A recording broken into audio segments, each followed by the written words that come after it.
Delhi, Bangkok और Myanmar में भूकंप के बड़े झटके महसूस किए गए हैं। 7.7 तीव्रता का कहर बरपा है और भारी नुकसान हुआ है। बैंकॉक में निर्माणाधीन बिल्डिंग में फंसे कुछ मजदूर और वहां पर चल रहा है अब रेस्क्यू ऑपरेशन। आज दोपहर म्यांमार, थाईलैंड और भारत के कुछ हिस्सों में भूकंप के तेज झटकों ने लोगों को दहशत में डाल दिया। संयुक्त राज्य भूवैज्ञानिक सर्वेक्षण के अनुसार म्यांमार के सागाइंग क्षेत्र में सुबह 12:50 पर 7.7 तीव्रता का एक शक्तिशाली भूकंप आया, जिसकी गहराई मात्र 10 किलोमीटर थी। इसके 12 मिनट बाद 6.4 तीव्रता का एक और झटका आफ्टर शॉक दर्ज किया गया। इन झटकों का असर दिल्ली, एनसीआर, बैंकॉक और म्यांमार के कई शहरों में देखा गया, जिससे भारी नुकसान की खबरें सामने आ रही हैं। आइए आपको बताते हैं कि कहां कहां ये झटके आए हैं और उनकी तीव्रता कितनी थी। म्यांमार भूकंप का केंद्र सांगाइंग से 16 किलोमीटर दूर उत्तर पश्चिम में था। यूएसजीएस ने इसे 7.7 तीव्रता का बताया है, जबकि भारत के नेशनल सेंटर फॉर सिस्मोलॉजी ने इसे 7.2 तीव्रता का दर्ज किया है। दूसरा झटका 6.4 तीव्रता का था। मांडले और नायाप्तिया जैसे शहरों में इमारतें हिलने लगीं और काफी लोग घरों से बाहर निकल कर आ गए। म्यांमार से करीब 900 किलोमीटर दूर बैंकॉक में भी 7.7 तीव्रता के झटके महसूस किए गए। यहां इमारतें नाव की तरह हिलती नजर आईं और लोग सड़कों पर भागते दिखे। दिल्ली, एनसीआर, भारत में सुबह 11:50 पर दिल्ली और आसपास के इलाकों में भी हल्के झटके महसूस किए गए।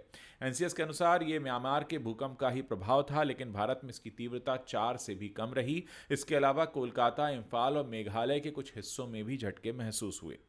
म्यांमार के मांडले में कई इमारतें ढह गईं, जिसमें एक मस्जिद के आंशिक रूप से गिरने से कम 3 लोगों की मौत की खबर है। प्रसिद्ध अवा ब्रिज, जो सांगाइंग और अवा को जोड़ता है, वो इरावती नदी में बह गया।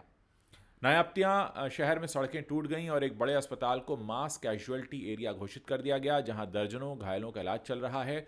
म्यांमार की सैन्य सरकार ने 6 क्षेत्रों में आपातकाल की घोषणा की और अंतर्राष्ट्रीय सहायता की मांग की है। बैंकॉक थाईलैंड की राजधानी है, वहां भी एक 30 मंजिला निर्माणाधीन इमारत बिल्कुल ढह गई और इसमें 43 मजदूर फंस गए। यहाँ पर मजदूरों को बचाने के लिए रेस्क्यू ऑपरेशन चल रहा है और कहा यह जा रहा है कि काफ़ी लोग घायल हैं। सोशल मीडिया पर वायरल वीडियो में इमारतों के ढहने और धूल के गुबार के साथ लोगों के चीखने की आवाज़ें सुनाई दे रही हैं।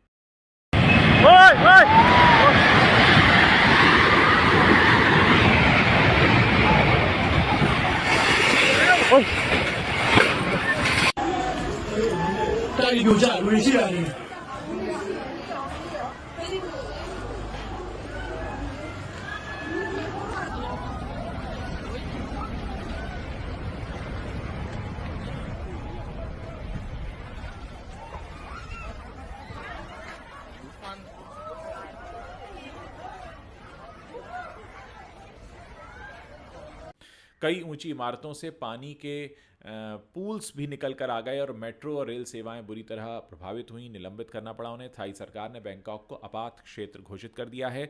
दिल्ली, एनसीआर और भारत का हाल यह है कि कोई बड़ा नुकसान नहीं हुआ, लेकिन दिल्ली में लोग ऊंची इमारतों से बाहर निकल आए। मेघालय और पूर्वोत्तर के कुछ हिस्सों में हल्की दरारें देखी गई हैं, लेकिन कोई जनहानि की खबर नहीं है। मीडिया रिपोर्ट्स बताती हैं कि लोगों का यह कहना है कि वो लोग घर से बाहर भागे, सब कुछ हिल रहा था।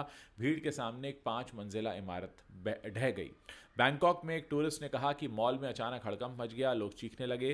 भारत के प्रधानमंत्री नरेंद्र मोदी ने एक्स पर लिखा, म्यांमार और थाईलैंड में भूकंप से स्थिति चिंताजनक है, भारत हर संभव सहायता के लिए तैयार है। ये भूकंप सदी का सबसे शक्तिशाली भूकंप माना जा रहा है, जिसने दक्षिण पूर्व एशिया को बुरी तरह हिला दिया है। विशेषज्ञों का कहना है कि सागाइंग फॉल्ट पर यह गतिविधि असामान्य नहीं है, लेकिन इसकी तीव्रता और प्रभाव ने सभी को हैरान कर दिया है। राहत और बचाव कार्य चल रहे हैं और अगले 24 घंटों में झटकों की और भी आशंका जताई जा रही है। इसको लेकर जो भी बड़ी खबर आती है दोस्तों, हम आप तक लेकर तुरंत पहुंचेंगे।